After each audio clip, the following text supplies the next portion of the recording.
کیا کہنا اے ساقی کوثر دا جتھوں لنگدا گیا رنگ لاندا گیا سونا اپنے خون دے پیاسیاں نوں سینے لاندا گیا تے بخشاندا گیا۔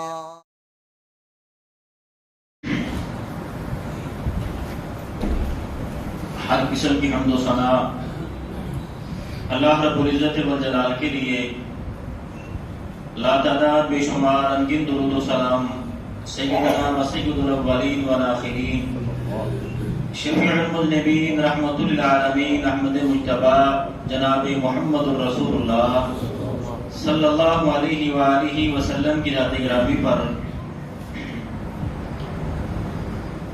قابل صد احترام معزز و محترم سامعین حضرات، اللہ رب العزت والجلال نے جناب محمد الرسول اللہ صلی اللہ علیہ وسلم کے اس دنیا میں آنے سے پہلے ہی آپ کا تعارف لوگوں کو کروا دیا۔ یعرفونہ کما یعرفون ابناءہم، اور ایسا عظیم الشان تعارف کروایا کہ فرمایا وہ جناب محمد الرسول اللہ صلی اللہ علیہ وسلم کو ایسے جانتے ہیں جیسے اپنے بچوں کو جانتے ہیں، بلکہ اس سے بھی بڑھ کر وہ جناب محمد الرسول اللہ صلی اللہ علیہ وسلم کو جانتے ہیں۔ اور یہ بھی ایک معجزہ ہے جناب محمد الرسول اللہ صلی اللہ علیہ وسلم کا کہ پہلی کتابوں والوں نے اپنی کتابوں میں جہاں جہاں توحید کا بیان تھا اس کو شرک میں بدل دیا، لیکن آج تک وہ اپنی کتابوں سے جناب محمد الرسول اللہ صلی اللہ علیہ وسلم کا ذکر نہیں نکال سکتے۔ یہ معجزہ ہے میرے پیارے حبیب جناب محمد الرسول اللہ صلی اللہ علیہ وسلم کا۔ تو اللہ رب العزت والجلال نے آپ کا خوب تعارف کروایا اور اس دنیا میں بھیجا تو ایسا عظیم الشان بنا کے بھیجا۔ وَمَا أَرْسَلْنَاكَ إِلَّا رَحْمَةً لِلْعَالَمِينَ، فرمایا کہ ہم نے آپ کو جہانوں کے لیے رحمت بنا کے بھیجا ہے۔ خود جناب محمد الرسول اللہ صلی اللہ علیہ وسلم نے فرمایا انا رحمت مغدات، مجھے اللہ کو ایک رحمت بنا کر تمہاری جوڑی میں ڈال دیا ہے۔ اور یہ آیت مبارکہ سورہ انفال میں اللہ رب العزت والجلال نے آپ کا تعارف ایک بڑے ہی خوبصورت انداز میں کروایا ہے۔ اللہ کے رسول لوگوں کو دین کی دعوت دیتے ہیں، لوگوں کو دین کی طرف بلاتے ہیں، اور جواب میں مشرکین مکہ کیا کہتے ہیں؟ اگر واقعی تو اللہ کا سچا رسول اور نبی ہے تو پھر ہمارے اوپر آسمانوں سے پتھروں کی بارش کیوں نہیں آتی ہے؟ تو اپنے رب سے کہہ کہ وہ آسمانوں سے ہمارے اوپر پتھروں کی بارش برسائے، ہمیں تباہ کر دے، برباد کر دے، ہلاک کر دے۔ جناب محمد رسول اللہ صلی اللہ علیہ وسلم اللہ رب العزت والجلال کے سامنے ہاتھ اٹھاتے ہیں، مولا کریم میں تیرے دین کی دعوت دیتا ہوں، اور آگے سے جواب یہ ملتا ہے۔ اللہ رب العزت والجلال نے فرمایا وما كان الله ليعذبهم وانت فيهم، اے میرے محبوب کہ مجھے آپ سے کتنی محبت ہے اور میں نے تیرے وجود کو کتنا بابرکت بنا کے اس دنیا میں بھیجا ہے، میں نے تیرے وجود کو کتنا عظیم الشان بنا کے بھیجا ہے کہ جہاں تو ہو وہاں میرا عذاب کبھی نہیں آیا کرتا۔ انہیں کیا خبر، یہ پتھروں کی بارش مانگتے ہیں، میرے لیے مشکل نہیں ہے، پہلی قوموں کے واقعات ان کے سامنے ہیں، لیکن اے میرے محبوب جہاں تو ہو وہاں میں کبھی عذاب نازل نہیں کیا کرتا۔ وما كان الله ليعذبهم وانت فيهم، جہاں تو ہو وہاں میں عذاب نہیں نازل کرتا۔ ایسا بابرکت وجود اللہ رب العزت والجلال نے عطا کیا جناب محمد رسول اللہ صلی اللہ علیہ وسلم۔ تاریخ کی کتابوں میں لکھا ہے ابھی آپ دنیا میں نہیں آئے تھے، اپنی ماں کے پیٹ میں ہیں۔ ایک دن آپ کے دادا اور دادی دونوں باتیں کر رہے ہیں، آپ کی دادی آپ کے دادا سے کہتی ہے کہ یہ کیا بات ہے، ہماری بہو بیوہ ہے لیکن یہ خوشبو یہ والا مقام ہے، بیت اللہ کی چابیاں ہمارے پاس ہیں، بیت اللہ کے ہم متولی ہیں، اور اس معاشرے میں ہماری بڑی عزت ہے۔ اگر لوگوں کو پتا چلے گا کہ ہماری بیوہ نو جو ہے، بہو جو ہے وہ خوشبو استعمال کرتی ہے تو لوگ کیا کہیں گے؟ تو سسر نے بلا لیا آمنہ کو کہ میں کیا سن رہا ہوں؟ فرمایا کہ یہ تو کوئی بڑی بات نہیں ہے، اگر میں اسے بھی بڑی بات بتاؤں تو تم سمجھو گے کہ شاید میں پاگل ہوگی. تمہیں کیا بتاؤں؟ رات کو آسمان کا چاند بھی مجھے سلام کرتا ہے. میں جن درختوں کے قریب سے گزرتی ہوں وہ درخت بھی مجھے سلام کرتے ہیں. میں جب پتھروں کے اوپر سے گزرتی ہوں تو وہ پتھر میرے لیے ریشمی بن جاتے ہیں. اور میں جب کنویں کی منڈیر پہ جاتی ہوں تو پانی خود بخود منڈیر تک آ جاتا ہے. تمہیں کیا بتاؤں؟ یہ ساری اللہ رب العزت والجلال کی رحمت اور اس کی کرم صرف اس بچے کی وجہ سے ہے جو میرے پیٹ میں. کیا مقام ہے جناب محمد رسول اللہ صلی اللہ علیہ وسلم. آپ دنیا میں تشریف لائے, بڑی شانیں اور بڑا ہی مقام لے کے دنیا میں آئے. عرب کے معاشرے میں جب بچہ پیدا ہوتا تو دائیاں اس بچے کو لے جاتی تھی. آج کے ماحول میں اس بچے کی پرورش ہوتی. اب جو بھی دائی آتی ہے جناب محمد رسول اللہ کے گھر میں, بچہ بڑا خوبصورت ہے, پسند بھی ہے, لیکن جب یہ پتا چلتا ہے کہ یہ یتیم ہے, اس کے سر میں باپ نہیں ہے, تو دائی چھوڑ کے چلی جاتی ہے. آپ کی والدہ پریشان ہو جاتی. اگر میرے بیٹے کے ماتھے میں یتیمی کا داغ نہ ہوتا تو دائیاں میرے بچے کو لے جاتی, لیکن صرف یتیمی کا داغ ہے کہ دائیاں چھوڑ کے چلی جا رہی ہیں. آسمانوں سے آواز آئی ہوگی, اے اماں تو پریشان کی ہوتی ہے, یہ دائیاں اس قابل ہی نہیں ہے کہ تیرے بچے کو اٹھا کے لے کے جائیں. یہ بچہ کو معمولی بچہ نہیں ہے. دنیا میں ہر بچے کو کھلونے دنیا سے اس کا باپ, اس کا بھائی اور اس کے والدین لے کے دیتے ہیں, لیکن یہ بچہ وہ عظیم بچہ ہے کہ اس کا کھلونا میں آسمانوں کا چاند بنا. تیرا بچہ آسمانوں کے چاند کی طرف اشارہ کرے گا تو آسمان کے چاند کا بھی جگر کٹ جائے گا, وہ بھی 2 ٹکڑے ہو جائے گا. اور دنیا کے بچے بڑے بڑے پارکوں میں جا کے سیر کرتے ہیں. جب تیرے بچے کی باری آئے گی تو میں مجھے آسمانوں پہ بلا دوں. تو کیوں پریشان ہوتی ہے؟ تو کیوں پریشان ہوتی ہے؟ کیسا مقام لے کے آئے؟ وہ دائی جو سب سے کمزور تھی, ہر اعتبار سے کمزور تھی, وہ دائی جناب محمد رسول اللہ صلی اللہ علیہ وسلم کو اٹھا لیتی.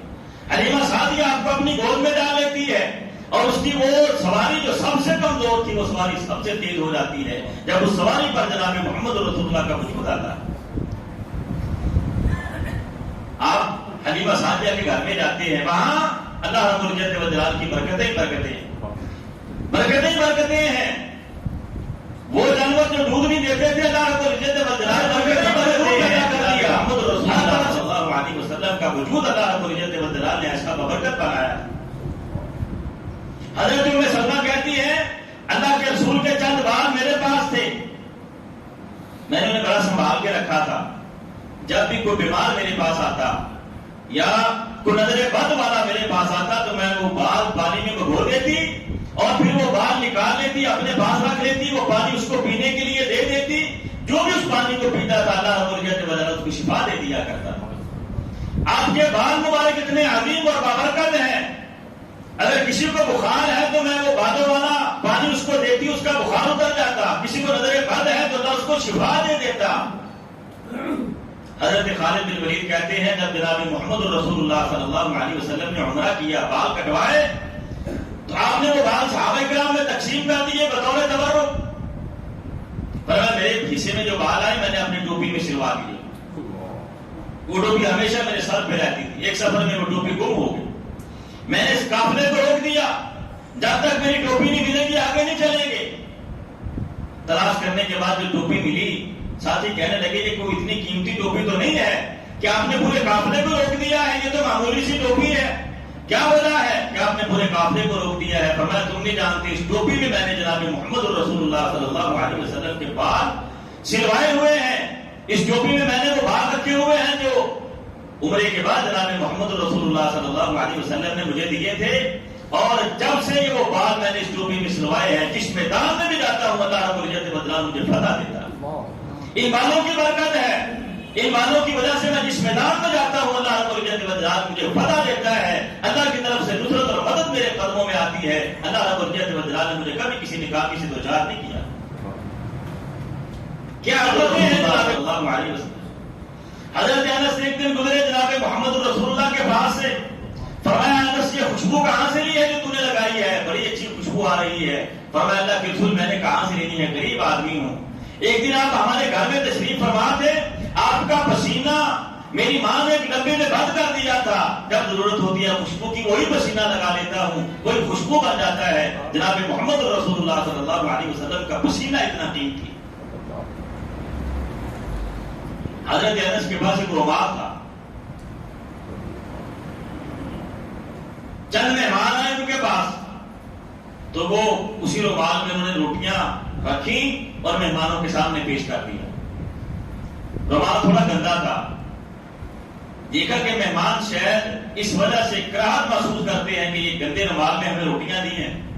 حضرت انس نے وہ رومال اٹھایا اور جا کے آگ میں ڈال دیا. تھوڑی دیر کے بعد وہاں سے نکال کے لے گیا. فرمایا کہ وہ رومال ہے جس کو جناب محمد رسول اللہ صلی اللہ علیہ وسلم نے جس سے اپنا پسینہ صاف کیا تھا. یہ جب بھی گندا ہوتا ہے میں آگ میں ڈال دیتا ہوں, یہ صاف ہو جاتا ہے. آج تک آگ نے اس رومال کا ایک تند اور ایک دھاگا بھی نہیں جلایا ہے. یہ وہ رومال ہے جسے جناب محمد رسول اللہ صلی اللہ علیہ وسلم اپنا پسینہ صاف کیا کرتے ہیں. اتنا قیمتی پسینہ جناب محمد رسول اللہ کا صلی اللہ علیہ وسلم.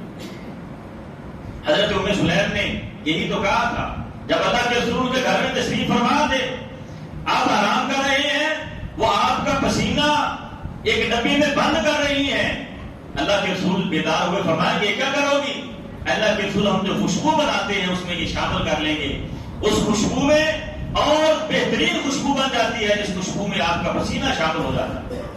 اللہ رب العزت والجلال نے جناب محمد رسول اللہ صلی اللہ علیہ وسلم کو کیسا بابرکت بنایا, کیسی عظمتوں سے نوازا تھا, کتنی برکتوں سے نوازا تھا.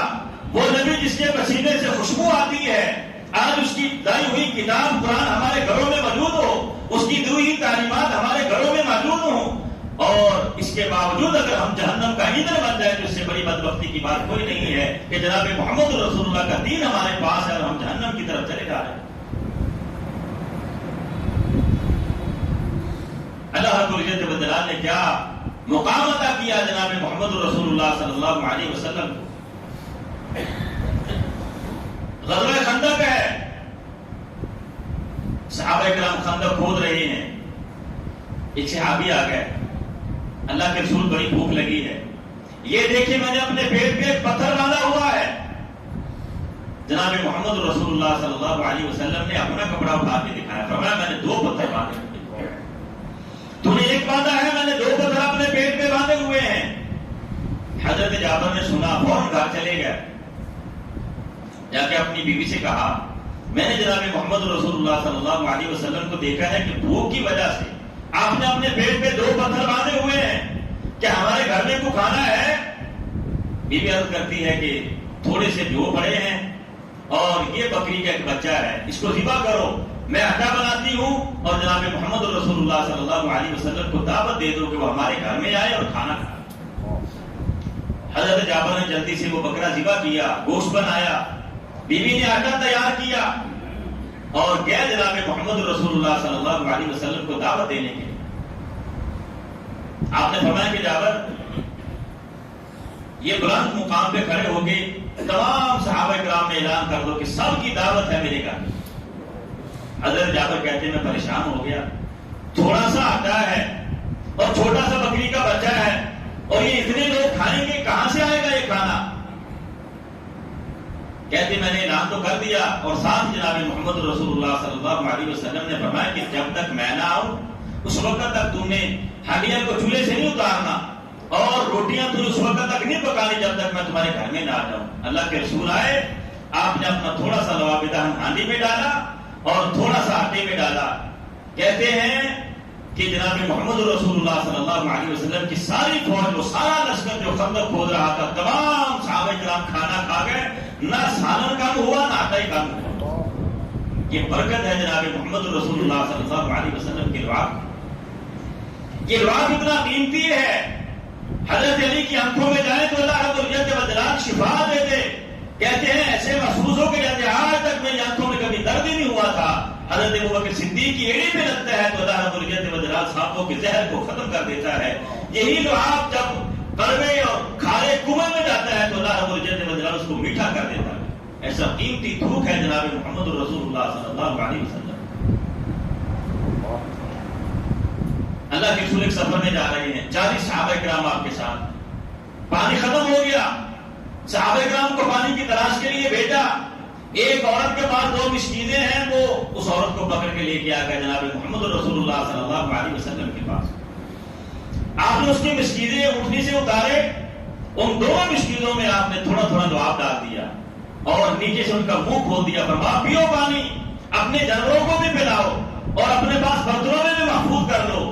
صحابہ کرام کہتے ہیں ہم سب نے پانی پیا، اپنے جانوروں کو بھی پلایا، برتنوں میں محفوظ بھی کر لیا، اور تب اللہ کے رسول نے سورہ سے فرمایا کہ دیکھ لے ہم نے تیرے مشکلوں میں سے پانی کا ایک قطرہ بھی کام نہیں کیا ہے۔ اللہ کے رسول نے اس میں لعاب ڈالا، اللہ رب العزت والجلال نے اس پانی میں برکت ڈالا۔ ایسا قیمتی لعاب ہے جناب محمد رسول اللہ صلی اللہ علیہ وسلم۔ اللہ رب العزت والجلال نے کیسی عظمتوں سے نوازا، فرمایا یہ نبی اتنا عظیم بنا کے تجھے بھیجا ہم نے، وما کان اللہ لیعذبہم وانت فیہم۔ اب جہاں تو ہو وہاں ہم کبھی عذاب نہیں نازل کیا کرتے، یہ بے شک عذاب مانگتے رہے، بیت اللہ کا غلاف پکڑ کر یہ مجھ سے کہتے ہیں کہ تمہارے اوپر پتھر کا ساتھ دے، لیکن میرے محبوب تمہیں کیا پتا جہاں تو ہو وہاں میرا عذاب کبھی نہیں آیا کرتا۔ کتنی عظمتوں سے نوازا اللہ رب العزت والجلال نے جناب محمد رسول اللہ صلی اللہ علیہ وسلم۔ غزوہ تبوک کا سفر ہے، راستے میں ستو بھی ختم ہو جاتے ہیں، پانی بھی ختم ہو جاتا ہے، کھجوریں بھی ختم ہو جاتی ہیں۔ صحابہ کرام عرض کرتے ہیں اللہ کے رسول سب کچھ ختم ہو گیا، فرمایا دیکھو کہیں تھوڑی بہت کھجوریں مل جائیں۔ حضرت ابو ہریرہ کہتے ہیں کہ میرے پاس گنتی کی 21 کھجوریں ملی، میں نے وہ پیش کر دی جناب محمد رسول اللہ صلی اللہ علیہ وسلم۔ اللہ کے رسول کھجوروں کو اپنے ہاتھ میں لے کے مل رہے ہیں۔ تھوڑی دیر کے بعد آپ نے فرمایا کہ ابو ہریرہ جاؤ 10 آدمیوں کو کہو کہ آتے جاؤ اور کھجوریں کھاتے جاؤ۔ حضرت ابو ہریرہ کہتے ہیں میں نے کہا یہ 21 کھجوریں ہیں، یہ تو 2 آدمیوں کو بھی پوری نہیں آئے گی، اکیلا آدمی 21 کھجوریں کھا جاتا ہے۔ کہتے میں لوگوں کو میں نے دعوت دی کہ اللہ کے رسول فرماتے ہیں کہ 10 آدمی آتے جاؤ کھجوریں کھاتے جاؤ۔ کہتے پورے کا پورا لشکر وہ کھجوریں کھا گیا، پورے کا پورا لشکر کھجوریں کھا گیا۔ آخر میں اللہ کے رسول نے مجھ سے فرمایا کہ ابو ہریرہ تو بھی بیٹھ کے کھا۔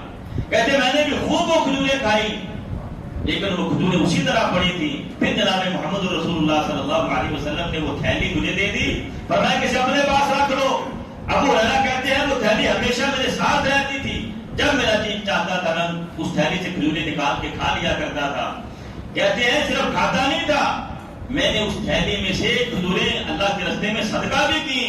اور ابو ہریرہ کہتے ہیں میرے اندازے کے مطابق میں نے 80 من کھجوریں اللہ کے راستے میں اس تھیلی سے صدقہ کی۔ یہ وہ تھیلی ہے جس کو جناب محمد رسول اللہ صلی اللہ علیہ وسلم نے اپنے ہاتھ میں لیا۔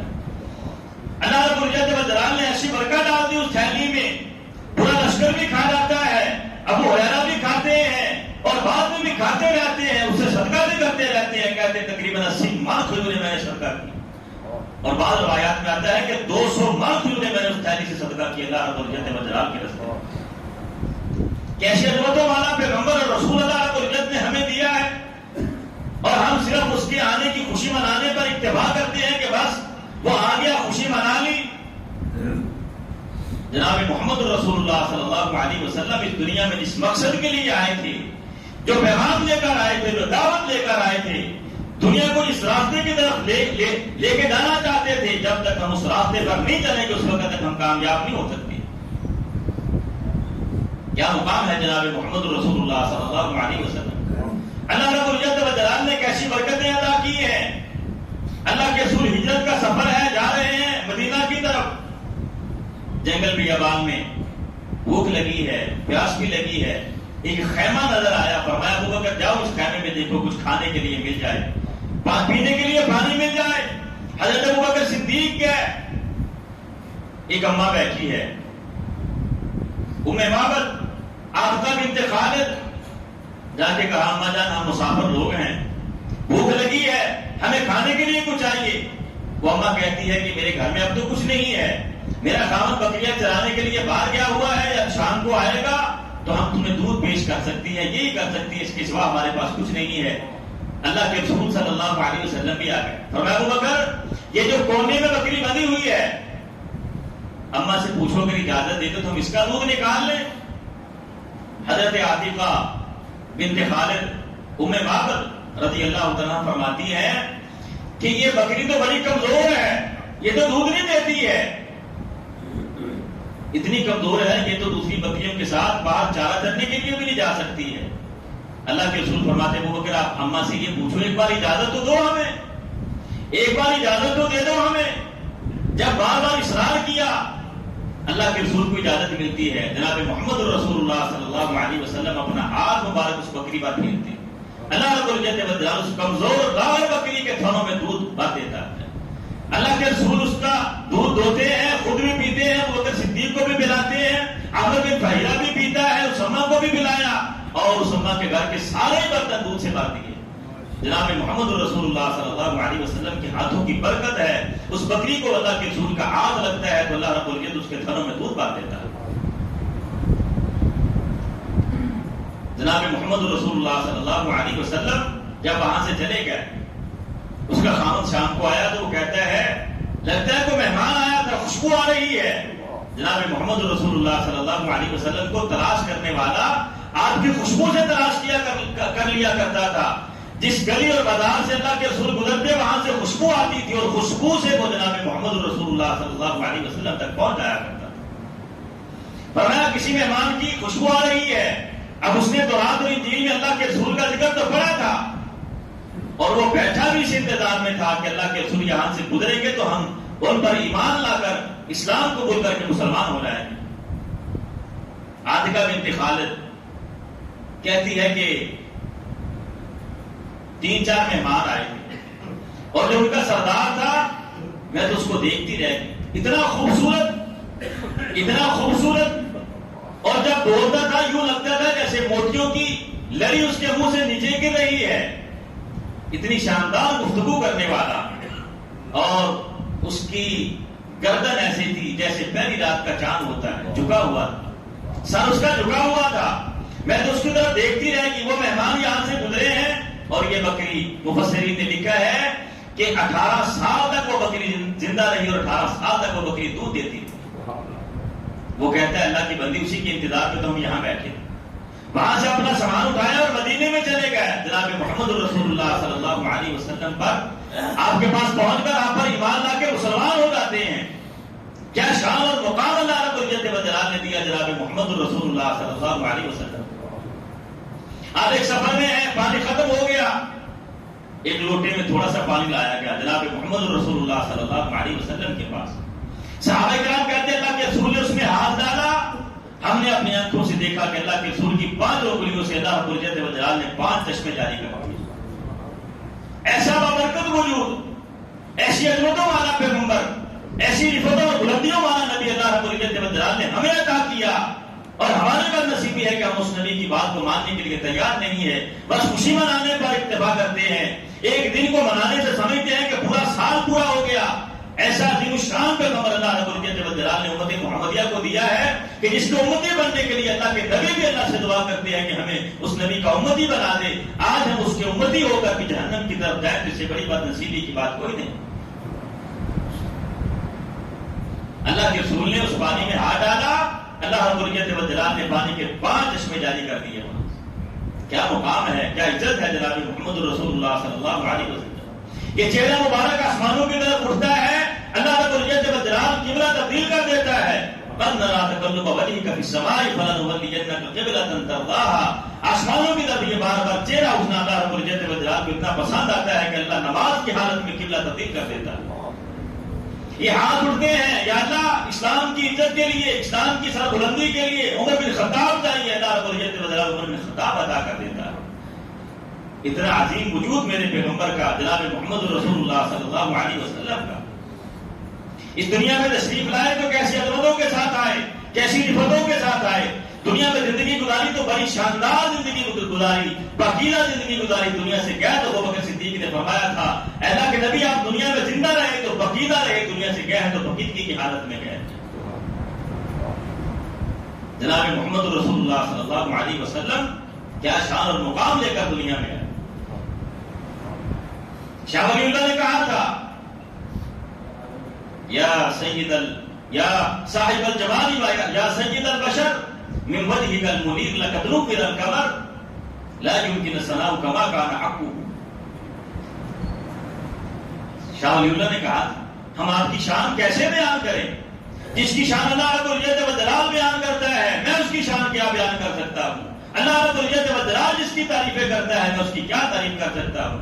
جب میرے نبی کی پیشانی کا ذکر ہے تو اللہ یوں تعریفیں کرتا ہے فی السماء، جب میرے نبی جناب محمد رسول اللہ صلی اللہ علیہ وسلم کے ہونٹوں کا ذکر آئے تو اللہ رب العزت و جلال قرآن میں اس کی تعریف یوں کرتا ہے وما ينطق عن الهوى ان هو الا وحی یوحی، جب میرے نبی کے ہاتھوں کا ذکر آئے تو اللہ یوں تعریفیں کرتا ہے وما رمیت اذ رمیت ولکن اللہ رمی، جب میرے نبی کے سینے کا ذکر آئے تو اللہ یوں نبی کی تعریفیں کرتا ہے الم نشرح لک صدرک، جب میرے نبی کی کمر کا ذکر آئے تو اللہ رب العزت و جلال یوں تعریفیں کرتا ہے ووضعنا عنک وزرک، جب میرے پیغمبر جناب محمد رسول اللہ کے قدموں کی باری آئے تو اللہ رب العزت و جلال فرمائے لا اقسم بهذا البلد وانت حل بهذا البلد، جب میرے نبی کے شہر کی باری آئے تو اللہ رب العزت و جلال تعریف کرتا ہے اور کہتا ہے وهذا البلد الامین، جب پیغمبر جناب محمد رسول اللہ صلی اللہ علیہ وسلم کی تخلیق کی باری آئے تو اللہ کا قرآن یوں اس کی تعریف کرے لقد خلقنا الانسان فی احسن تقویم،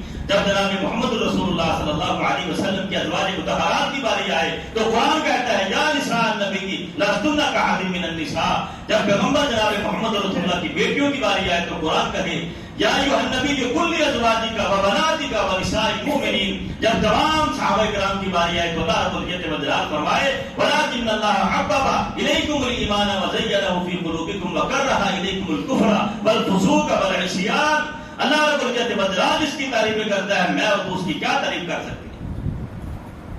اللہ رب العزت و جلال اپنے پیغمبر کی تعریفیں کرتا ہے اور آپ نے بارہا سنا ہے اللہ رب العزت و جلال فرماتے ہیں ان اللہ و ملائکتہ یصلون علی النبی، اور لوگوں اللہ بھی اپنے نبی پر درود پڑھتا ہے، اللہ کے فرشتے بھی اس پر درود پڑھتے ہیں اور تم بھی جناب محمد رسول اللہ صلی اللہ علیہ وسلم پر درود پڑھا کرو۔ اللہ رب العزت و جلال کا درود پڑھنا کیا ہے؟ اللہ رب العزت و جلال کا درود پڑھنا ایک تو ہم نے جو سنا ہے وہ یہ ہے کہ اللہ اپنے نبی پر رحمتیں نازل کرتا ہے، لیکن صلاۃ کا معنی رحمت نہیں ہوتا ہے ہر جگہ پر۔ اللہ رب العزت و جلال نے فرمایا اولئک علیہم صلوات من ربہم ورحمہ، یہ صبر کرنے والے وہ لوگ ہیں کہ جن پر اللہ رب العزت و جلال کی صلوات بھی ہیں رحمتیں بھی ہیں، دونوں کا ایک معنی نہیں ہے۔ جب اللہ رب العزت و جلال اپنے نبی پر درود پڑھتا ہے تو اس کا مطلب یہ ہے کہ اللہ رب العزت و جلال اپنے درباری فرشتوں میں بیٹھ کر اپنے پیغمبر جناب محمد رسول اللہ کا ذکر خیر کرتا ہے، اس کی تعریفیں کرتا ہے۔ اللہ رب العزت و جلال اپنے نبی کی تعریفیں کرتا ہے اپنے درباری فرشتوں میں بیٹھ کر، اور جس کی تعریفیں اللہ رب العزت و جلال کرتا ہے میں اور تو اس کی کیا تعریف کر سکتے ہیں؟ لیکن تیری مسجد ہے، تیرا ممبر ہے، تیرا اسٹیج ہے، تو کہتا ہے ہمیں جو کہتا ہے، تیری مرضی ہے تو ہمیں گستاخ کہہ، تیری مرضی ہے تو ہمیں وہابی ہونے کا گانا دے، تیری مسجد تیرا ممبر تیرا اسٹیج ہے تو جو کہتا ہے، لیکن حقیقت یہ ہے کہ جناب محمد رسول اللہ صلی اللہ علیہ وسلم سے سب سے زیادہ محبت وہ کرتا ہے جو جناب محمد رسول اللہ کے طریقے پہ چلتا ہے۔ صرف نعرے لگانے کا نام محبت نہیں ہے، بلکہ یوں سمجھیں ایک آدمی کے 4 بیٹے ہیں، چاروں شادی شدہ ہیں، چاروں الگ الگ ہیں، اور باپ ایک بیٹے کے گھر میں رہتا ہے یا بیٹا باپ کے گھر میں رہتا ہے، 3 الگ الگ رہتے ہیں، کوئی 6 مہینے کے بعد آتا ہے، کچھ سال کے بعد آتا ہے، باپ کو سلام کر کے چلا جاتا ہے۔ لیکن جو باپ کے گھر میں رہ رہا ہے یا جس نے باپ کو اپنے گھر میں رکھا ہوا ہے، اب وہ تینوں اس کو تو نہیں پہنچ سکتے ہیں، جس نے باپ کو اپنے گھر میں جگہ دی ہوئی ہے۔ ہم سب اسلام کے بیٹے ہیں، نحن بنو الاسلام واللہ واحد، ہم سب اسلام کے بیٹے ہیں، لیکن دیکھنا یہ ہے کہ سال کے بعد اسلام کو سلام کون کرتا ہے، 6 مہینے کے بعد اسلام کو سلام کون کرتا ہے، اور ہمیشہ کے لیے اسلام کو اپنے گھر میں جگہ کس نے دی ہے؟ ہم نے اللہ رب العزت و جلال کی توفیق سے اسلام کو اپنے گھر میں جگہ دی ہوئی ہے۔ ہمارا اٹھنا بیٹھنا اسلام کے مطابق ہے، ہمارا چلنا پھرنا اسلام کے مطابق ہے، ہماری نماز ہماری عبادات اسلام کے مطابق ہیں۔ اگر نماز جناب محمد رسول اللہ کے طریقے کے مطابق پڑھنا گستاخی ہے، اگر جناب محمد رسول اللہ کے طریقے کے مطابق روزہ رکھنا گستاخی ہے، اگر اللہ کے رسول کے طریقے کے مطابق حج کرنا گستاخی ہے، تو پھر 1000 بار ہمیں گستاخ کیا ہے، ہمیں کوئی پرواہ نہیں۔ ہم تو جناب محمد رسول اللہ صلی اللہ علیہ وسلم کا طریقہ دیکھتے ہیں تو سارے اسلام کے بیٹے۔ جب تیرے پاس اللہ کے رسول کی حدیث آتی ہے تو کہتا ہے میں اپنے امام پر پیش کروں گا، اگر میرا امام اجازت دے گا تو میں اس حدیث کو مانوں گا، اگر میرا امام نہیں اجازت دے گا تو نہیں مانوں گا۔ ہم کہتے ہیں جاؤ جناب محمد رسول اللہ کی حدیث صحیح سند کے ساتھ لے کے آ جاؤ، خدا کی قسم ساری دنیا ہمارے پاؤں کی ٹھوکر پر ہے، جناب محمد رسول اللہ کی حدیث کو اپنے سینے سے لگا لیں۔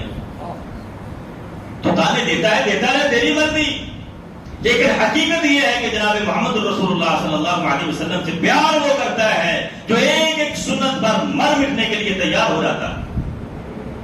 اللہ رب العزت والجلال نے کیا مقام دیا جناب محمد رسول اللہ صلی اللہ علیہ وسلم. عام لوگوں کے ساتھ تو تقابل ہی نہیں ہے، انبیاء کے ساتھ بھی تقابل کیا جائے تو جناب محمد رسول اللہ کا مقام سب سے اونچا ہے، سب سے اونچا ہے مقام جناب محمد رسول اللہ صلی اللہ علیہ وسلم. بطور مثال دے دیتا ہوں، حضرت موسیٰ علیہ السلام اللہ رب العزت والجلال سے دعا کرتے ہیں ربی اشرح لی صدری، یا اللہ میرے سینے کو کھول دے. جناب محمد رسول اللہ کے بارے میں اللہ کا قرآن کہتا ہے الم نشرح لک صدرک. حضرت موسیٰ علیہ السلام اللہ سے کہتے ہیں ویسر لی امری، یا اللہ میرے معاملے کو میرے لیے آسان کر دے. جناب محمد رسول اللہ کے بارے میں اللہ کا قرآن کہتا ہے ووضعنا عنک وزرک، ہم نے آپ کے بوجھ کو آپ سے ہٹا دیا ہے. حضرت ابراہیم اللہ رب العزت والجلال سے دعا کرتے ہیں، اللہ رب العزت والجلال سے دعا کرتے ہیں وجعل لی لسان صدق فی الآخرین، یا اللہ میرے دنیا سے جانے کے بعد میرا نام دنیا میں زندہ رکھنا. اور جناب محمد رسول اللہ صلی اللہ علیہ وسلم کے بارے میں اللہ کا قرآن کہتا ہے وَرَفَعْنَا لَكَ ذِكْرَكَ، اے نبی ہم نے آپ کے ذکر کو بہت اونچا کر دیا، اتنا اونچا کر دیا ہے اس کائنات میں جہاں اللہ رب العزت والجلال کا نام لیا جائے گا وہاں جناب محمد رسول اللہ صلی اللہ علیہ وسلم کا نام لیا جائے گا. اگر کوئی بندہ لا الہ الا اللہ پڑھتا ہے جب تک محمد رسول اللہ نہیں پڑھے گا تب تک اس کی کلمے کا اعتبار نہیں کیا جائے گا. اگر محمد رسول اللہ کا اقرار کرے گا تو اس کے کلمے کا اعتبار ہوگا. جہاں جہاں اللہ رب العزت والجلال کا نام ہے وہاں وہاں جناب محمد رسول اللہ صلی اللہ علیہ وسلم کا نام. کیسی مقام اور کیسی عظمتوں سے نوازا اللہ رب العزت والجلال نے جناب محمد رسول اللہ صلی اللہ علیہ وسلم. فرمایا عادت میں ہر کسی کو کچھ نہ کچھ دیا، کسی کو خلیل اللہ کہہ دیا، کسی کو صفی اللہ کہہ دیا، یا اللہ کسی کو روح اللہ کہہ دیا. میرے لیے کیا ہے؟ فرمایا تیرے لیے یہ ہے کہ تو میرا حبیب ہے، تو آج کے بعد حبیب اللہ ہے. یا اللہ یہ خلیل اللہ اور حبیب اللہ میں فرق کیا ہے؟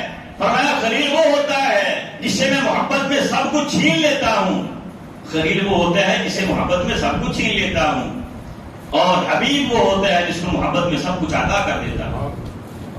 ساری دنیا اللہ رب العزت والجلال کو راضی کرنے میں لگی ہوئی ہے کہ میرا رب مجھ سے راضی ہو جائے. اور جناب محمد رسول اللہ صلی اللہ علیہ وسلم کے بارے میں اللہ کہتا ہے اے جبرائیل جاؤ میرے نبی کے پاس جا کے پوچھو پریشان کیوں ہے.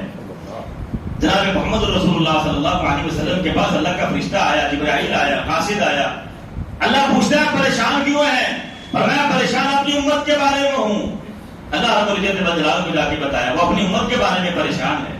ساری دنیا اللہ کو راضی کرنے میں لگی ہوئی ہے، اللہ رب العزت والجلال اپنے حبیب کو راضی کرتا ہے. فرمایا جاؤ میرے نبی سے جا کے کہہ دو وَلَسَوْفَ يُعْطِيكَ رَبُّكَ فَتَرْضَىٰ، جو تو کہے گا اللہ رب العزت والجلال تیری بات کو مان کے ویسے ہی کرے گا. تیری امت کے بارے میں اللہ تجھے پریشان نہیں ہونے دیتا ہے، جیسے تو کہے گا اللہ رب العزت والجلال بھی ویسے کرے گا. یہ مقام جناب محمد رسول اللہ صلی اللہ علیہ وسلم. آپ کے شان اور مقام کا بیان کرنا بڑا آسان ہے، لیکن اصل بات یہ ہے کہ جناب محمد رسول اللہ کے ایک ایک حکم کو مانا جائے، ایک ایک سنت پر عمل کیا جائے، آپ کے طریقے پر عمل کیا جائے، آپ کے طریقے کے مطابق نماز پڑھی جائے، آپ کے طریقے کے مطابق روزہ رکھا جائے، آپ کے طریقے کے مطابق حج کیا جائے، آپ کے طریقے ہمارا چلنا پھرنا اٹھنا بیٹھنا سونا جاگنا جناب محمد رسول اللہ صلی اللہ علیہ وسلم کے طریقے کے مطابق ہو جائے تو یہ سچی محبت ہے. اللہ رب العزت والجلال ہمیں عمل کرنے کی توفیق عطا فرمائے. وما توفیقی الا باللہ.